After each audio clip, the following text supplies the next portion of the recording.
Google's new Pixel smartphones are really going in this year. First off with an updated design, next with a streamlined Android experience that I wonder if we can even call stock anymore, and then with cameras that are supported by Google's powerful software enhancements, and finally with more AI than ever, whether you are tired of hearing those letters or not. After 1 week with this base model, however, I have to say, this is one hell of a start for what could be a new era in this line of Android smartphones. Hey, it's Joshua Vergara. What's going on, everybody? Here is my Pixel 9 Week 1.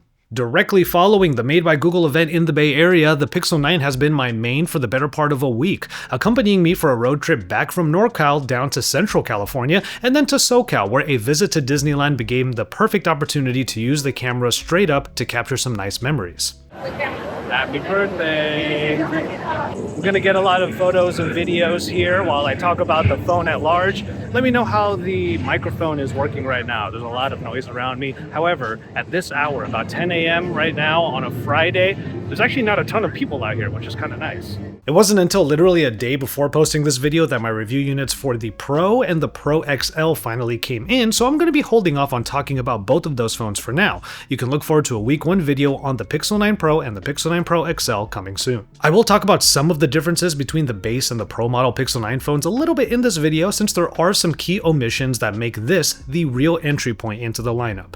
Right off the bat, the updated design of this year's Pixels is a bit of an eye-catcher. For a few generations now, we've been getting the visor bar on the back of the phones that has been instantly recognizable, if a little bit stylistically polarizing. On the one hand, it is nice to see that Pixels have their own unique design cues, but then I've heard positive and negative reactions to the way that these phones tend to look. However, this year I'd say it was good for Google to double down on this design choice and just change it ever so slightly to the version we have now.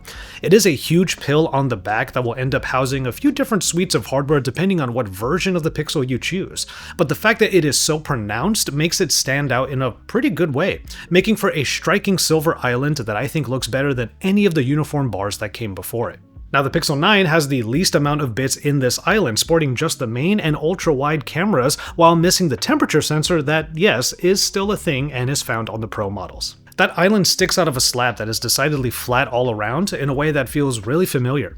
I usually shy away from making direct comparisons between smartphone lineups, but it's something I simply can't avoid with the non-foldable Pixel 9s this year.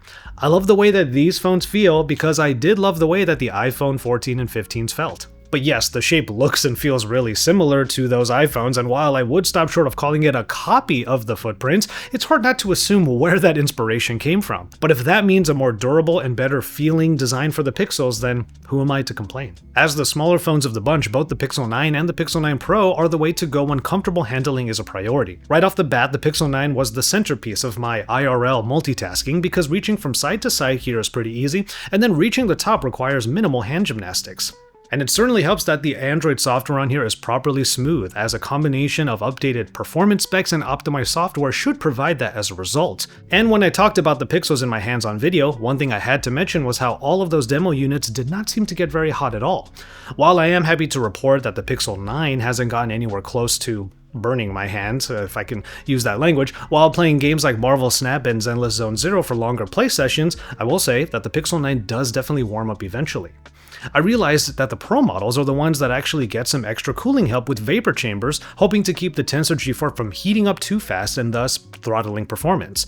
And even though I didn't really experience any of that throttling on the base model Pixel 9 so far, I figured it was something worth mentioning as a difference between the Pixel 9 and the Pro models. Now, to be fair, the Tensor G4 isn't meant to be a GPU powerhouse, even if it can play all of the Play Store games perfectly fine like most Android phones. Instead, the Tensor G4 is all about that AI, and I've been trying some of these things out. Now, mind you, I haven't had more than maybe a couple of surprisingly fruitful conversations with Gemini Live so far, which is currently the best example of what an AI can actually do. This chatbot type of AI, when executed right, is a properly impressive way of fielding ideas, learning new things, getting questions answered, and for someone that journals like me, it's a good way of finding a new way of getting my thoughts out of my head. Gemini Live does warn users that the information that you get from it should be taken with a grain of digital salt. It's always important to fact check or at least confirm the information with proper research, especially if the info that you're getting is mission critical. However, using Gemini Live and asking it to do a gratitude journal in the morning with me has been an incredibly interesting experience. I'm really just expecting it to ask the questions for me so that I can answer in my own voice, literally. But the fact that I can even do that and have the conversation saved in text after the fact is a nice alternative way of getting getting it done outside of a journaling app, a physical notebook, or by just keeping it all in my head. So far, the phone's doing a really good job using it to go into the Disneyland app and to plan out the day, look at the map and all of that. And obviously, I'm using it for a lot of camera work with like photos and videos and whatnot. So the Pixel 9 so far is at 66% as we are at 2 p.m. right now, which is roughly maybe around the middle of the day since we got here around 9:30 a.m. Here's the thing though, it's a really hot day out and I don't necessarily have like full knowledge of where everything is in both of these theme parks, so I thought it would be good to just turn on Gemini here and ask it for a little bit of advice on where to fill up my water bottle that I happen to have with me. So as you can probably tell, I'm approaching the AI features of the Pixel 9 so far based upon when those scenarios actually come up in my daily life. Case in point, screenshots. I have not saved a whole lot of screenshots, so I can't really talk about the new app too much until it is able to comb through all of the things I'm actually saving for use later.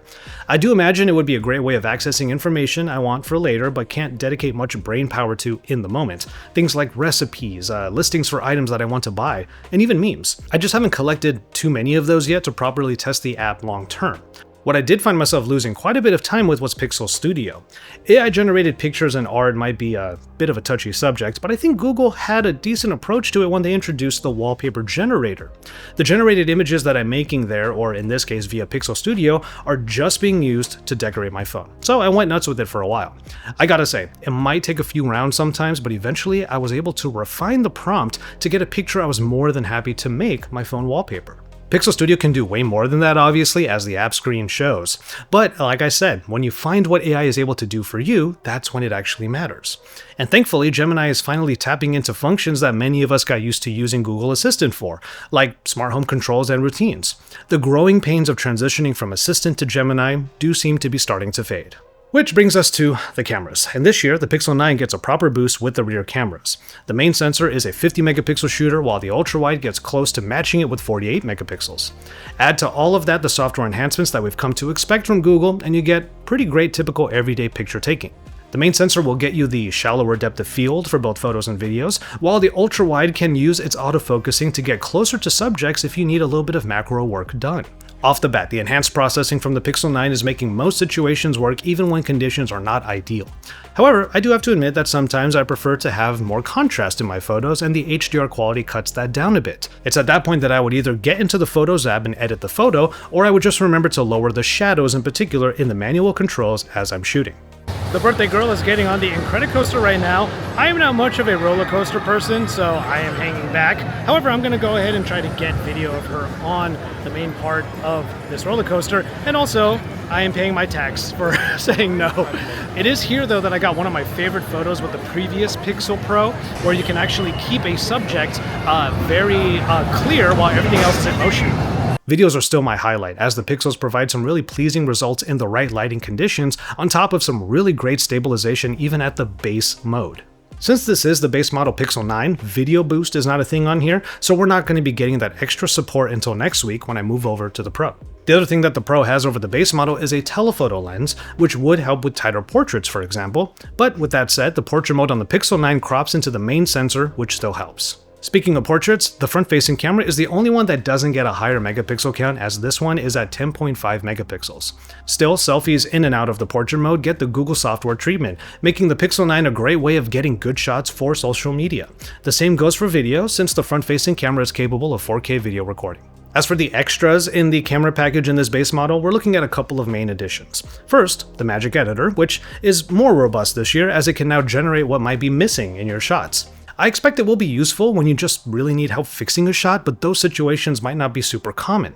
Getting creative with completely recreating aspects of pictures might become more common for fun sharing with friends or on social media though. What I do think is still the most common use for the Magic Editor is removing elements from pictures, something definitely needed during visits to Disneyland. Removing objects or people from the background in key memories is a task I think most people can benefit from. Which then brings me to my favorite addition of this camera, and that is the Add Me feature. I mentioned this in my first look video, but Add Me is exactly what I expect AI or even AR to look like when we apply it correctly. With the visit to Disneyland being just me and my girlfriend, it would be fine to just ask strangers to take photos for us. Maybe I would prop up the phone and use the front-facing camera to shoot that way, or I would just take arm-length selfies all day. But now, it's possible to actually get the couple photos with a little bit of that Google magic. It's not really magic, as you can see here. I take one shot of my partner and then hand the phone off to her to take the second shot of me. AR is being used to line up the camera properly, and then she directs me to where I should stand to become part of the scene. I will say, since I'm the one taking the photos, I can see and tell that this is all trickery. But when it hits, I don't think anyone else would know, and that's what makes it so impressive. Okay, obviously if I use AdMe to put multiples of me in a photo, the trickery is way more obvious, but consider how much editing and post would probably have been needed to make this picture actually happen. With the pixels, it's all done right in the moment. For the final attraction of the night, we are going to watch World of Color. And it's now 8 o'clock, it starts at 9, so we've been here since 9:30 a.m. all the way out to 8 p.m. waiting for this show. We're going to be leaving after being here for a solid 12 hours. After all of that, I'm down to 15%, which also netted me about 3.5 hours of screen on time. I actually think that's really good, considering I was using the camera a bunch on this day. It still made it to practically the end of the day. If a work day or a typical day without a whole lot of that camera usage is what you're doing, you're probably going to get a lot more battery life or screen on time out of this phone, which is exactly what's been happening for me, as I've been skirting close to 6 hours of screen on time already with this phone in the last few days. Week 1 with the Pixel 9 has been basically totally positive. Google continues to refine the design of the smartphone lineup, with this year's choices proving to be simultaneously striking and practical. But I do think that is a good job of also describing the experience of using the phone. I still need to put more intensive workflows on the Tensor G4 like video editing, but so far it's working just fine. And it certainly is doing good work with the Gemini of it all, providing some interesting new tools and info that can be hit or miss, but I hope will become more consistent as Gemini itself matures. And finally, with the cameras, it's still a solid package that we've come to expect from Pixels. Photos that are almost always usable, becoming way more interesting with even a little bit of extra elbow grease. And that just seems to add to Google's track record of making Pixels particularly useful and helpful daily companions. And so, there you have it. My week 1 with the Pixel 9. A positive experience so far, to be sure, and as the entry level into the Pixel lineup this year, I think it's a really good start. So, let me know your thoughts on the Pixel 9 and if you're going to pick this one up or one of the various Pro models in the comments downstairs. Subscribe to my channel so you know when my upcoming Pixel videos come out. But from there, I'm going to go ahead and call it on this one. Thank you so much for hanging out with me again today and talking about the Pixel 9. Please take care of yourselves and each other, and enjoy your tea, everybody.